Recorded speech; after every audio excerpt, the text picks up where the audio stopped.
ആ ഹലോ ചേച്ചി. പ്രിയൻ ഇന്ന് ശ്രീജിത്തിനെ കാണാൻ വരുമെന്ന് പറഞ്ഞിരുന്നു. നിന്നെ വിളിച്ചിരുന്നോ? ഇന്നലെ രാത്രി എൻ്റെ അടുത്ത് വിളിച്ചു പറഞ്ഞു നാളെ രാവിലെ കാണാമെന്ന്.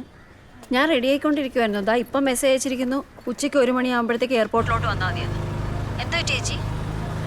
ഒന്നുമില്ല, ഞാൻ നിന്നെ ഇപ്പൊ തിരിച്ചു വിളിക്കാം. ശരി ശരി, ഓക്കെ. എന്താ അമ്മേ? ഒരാവശ്യത്തിന് വിളിച്ചാലും കിട്ടില്ല, സ്കൂളിൽ നിന്ന് മെസ്സേജ് അയച്ചാലും നോക്കൂല നിന്റെ അച്ഛൻ. എന്താ? പറ അമ്മേ. എനിക്ക് മടുത്തു. ഒന്ന് പറയാ. ഒന്നുമില്ലാന്ന്.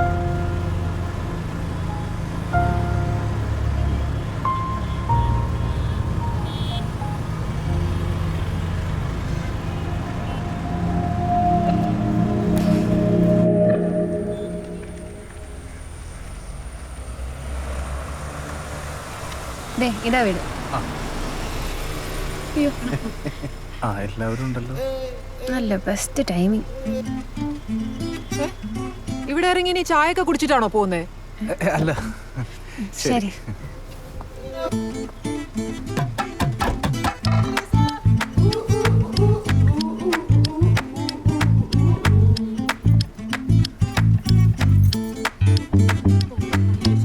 ഇവിടുന്ന് പോയപ്പോ മുടിയൊക്കെ ഉണ്ടായിരുന്നല്ലോ.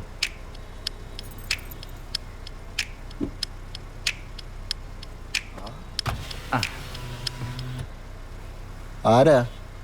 ഞാൻ ബ്യൂട്ടി പാർലറിൽ നിന്ന് കസ്റ്റമർ ഡ്രോപ്പ് ചെയ്യാൻ വന്ന. അത് ഇത് ബ്യൂട്ടി പാർലറിലേക്ക് കൊണ്ടുപോകുന്ന വഴി. അല്ല, നിങ്ങളുടെ ഈ കള്ളത്തിരക്കൊക്കെ കൂട്ടുവെക്കാൻ എന്നെ കിട്ടില്ല കേട്ടോ. വേറെ മൈൻഡ്.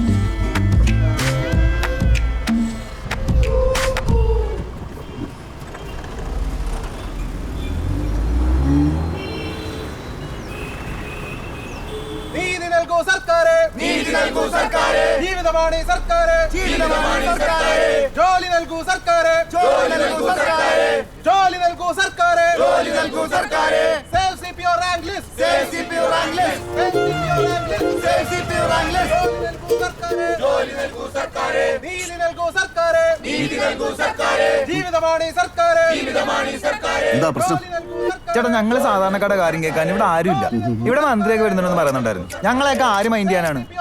ഇനി ഞെട്ടിക്കുന്ന രീതിയിൽ സമരം ചെയ്തിട്ടേ കാര്യമുള്ളൂ. ജോലി നൽകൂ സർക്കാര്, ജോലി നൽകൂ സർക്കാര്. Save CPO rank list, save CPO rank list, save CPO rank list, save CPO rank list. ജോലി നൽകൂ സർക്കാര്, ജോലി നൽകൂ സർക്കാര്.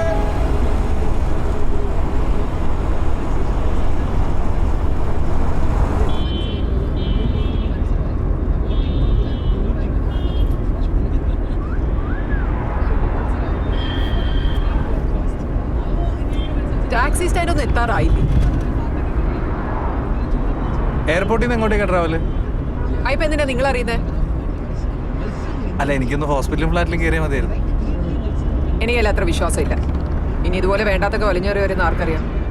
പോരാത്തതിന് ഓരോ fans.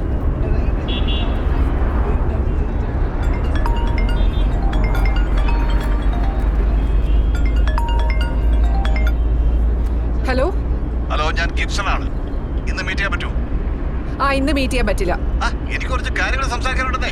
I already told you right. ഇതൊരു കുട്ടിയുടെ കാര്യമല്ലേ? വെറുതെ വണ്ടി ഇടിച്ചിട്ട് പോയിട്ട് നിങ്ങൾ ഇങ്ങനെ പറയേണ്ട കാര്യമുണ്ടോ? എടോ, തനിക്ക് എത്ര പറഞ്ഞാലും മനസ്സിലാവില്ലേ? മനസ്സിലാക്കാൻ വേണ്ടിയാ നേരിട്ട് കാണണമെന്ന് പറയുന്നത്. ഞാനിപ്പോ എയർപോർട്ടിലേക്ക് പൊക്കോണ്ടിരിക്കുക. അതെ, നിങ്ങൾ കാശിന്റെ കാര്യത്തിൽ ഒരു സെറ്റിൽമെന്റ് നടത്തണം. ഞാൻ എത്ര പേരെ വിളിച്ചോണ്ടിരിക്കുക, എനിക്ക് വേറെ പണിയുണ്ടെന്നേ. ഈ ബ്ലാക്ക് മെയിലിംഗിന് എനിക്ക് കേസ് കൊടുക്കാൻ അറിയാൻ പാടില്ല. പിന്നെ ഒരു കുട്ടിയുടെ കാര്യം ആയിപ്പോയതുകൊണ്ടാ ഞാൻ കുട്ടിയുടെ കാര്യമായോണ്ടാ ഞാനും ഇത്ര കൺസേൺ ആവുന്നത്. അപ്പൊ ഇന്ന് തന്നെ നമുക്കൊരു ഫൈനൽ സെറ്റിൽമെന്റ് ഇരിക്കാം. എയർപോർട്ട് അടുത്ത എന്റെ ഓഫീസ്. വണ്ടി ഞാൻ അയക്കാം. ഡ്രൈവറുടെ നമ്പറും വണ്ടിയുടെ ഫോട്ടോയും ഞാൻ വാട്സാപ്പ് ചെയ്യും. Okay, I try. ഓക്കെ, ഞാൻ എക്സ്പെക്ട് ചെയ്യും. നോക്കാം, ഉറപ്പൊന്നും പറയാൻ പറ്റില്ല. അയ്യോ, അല്ല, ഉറപ്പ് പറയണം. ഞാനിന്ന് വേറെ മീറ്റിംഗ് കൊടുക്കുന്നുണ്ട്. അപ്പൊ ശരി.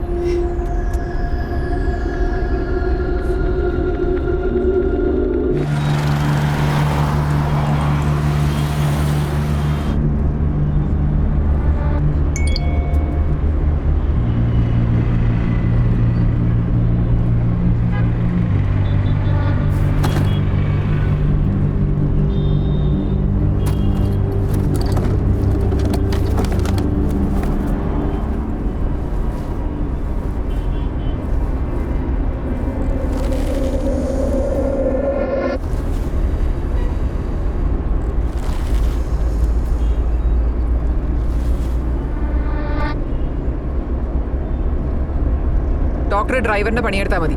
അല്ല ഞാൻ എന്തെങ്കിലും പ്രശ്നമുണ്ടോ? ദേ വണ്ടി.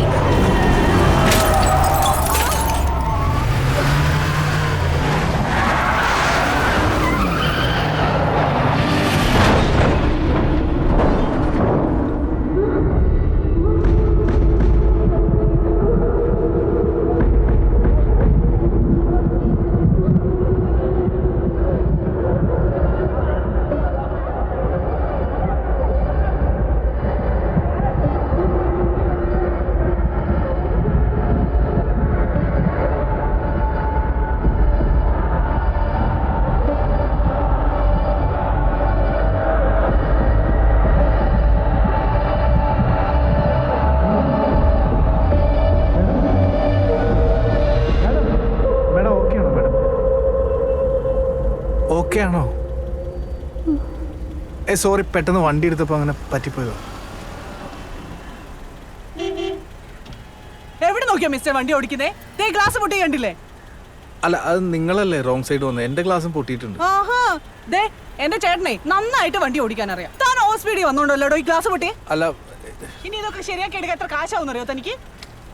എന്താണ് നിങ്ങൾ എന്താ ചെയ്യേണ്ടത്? കാശ് അയ്യടാ, പിച്ചക്കാർ ചോദിക്കണ പോലെയാണോ കാശ് ചോദിക്കുന്നത്? കാറേ എന്റേതാ, ചോദിക്കാൻ മനുഷ്യൻ. നമുക്കൊന്ന് സെറ്റിൽ ചെയ്താലോ? എന്റെ കയ്യിൽ കാർഡേ ഉള്ളൂ. ആ, ഇവിടെ അടുത്ത് ATM ഉണ്ടല്ലോ, നമുക്ക് ATM എടുക്കാം. Stop it. വണ്ടി ഓടിച്ച് ഇങ്ങോട്ടൊന്ന് കേട്ടിട്ട് ന്യായം പറയുന്നോ? കംപ്ലൈന്റ് ഉണ്ടെങ്കിൽ നിങ്ങളുടെ കേസ് കൊടുക്ക്. അല്ല ഡോ, താ വണ്ടി എടുക്കണോ? കാശ് കൊടുക്കാൻ നടക്കുന്നു.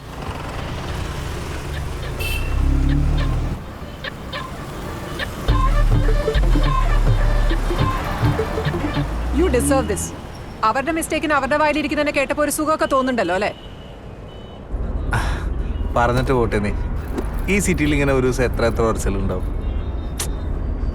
ലൈസൻസ് ഇല്ലാതെ ഒരു സ്ത്രീ ഇതുപോലെ എന്റെ വണ്ടിയുടെ മുന്നിൽ ഒന്ന് ചാടിയതാ കുട്ടിയായിട്ട്. അങ്ങനെ എന്റെ വണ്ടി ആക്സിഡന്റ് ആയത്. കേസ് ഒതുക്കി തീർക്കാനായിട്ട് ഞാൻ എന്റെ കയ്യിരിക്കുന്ന കാശ് കൊടുക്കുകയും ചെയ്തു. അതാ ഇപ്പൊ ഞാൻ പുലിവാലി പിടിച്ചിരിക്കുന്നത്. ഇന്നലെ അയച്ചോണ്ടല്ലോ ഇത് മതിയാവും. ആ നമുക്ക് പോവാം. ഒന്ന് പ്രാർത്ഥിച്ചോട്ടെ. നല്ലൊരു ഫോട്ടോ എടുക്കാൻ പറ്റണേ. കുപ്പികളെ കാത്തോളണേ. പോവാ. അടിപൊളി ഷർട്ടാണല്ലോ ചേട്ടാ. ഇന്നലെ വാങ്ങിച്ചാണ് ഫോട്ടോ എടുക്കാനുള്ളല്ലേ?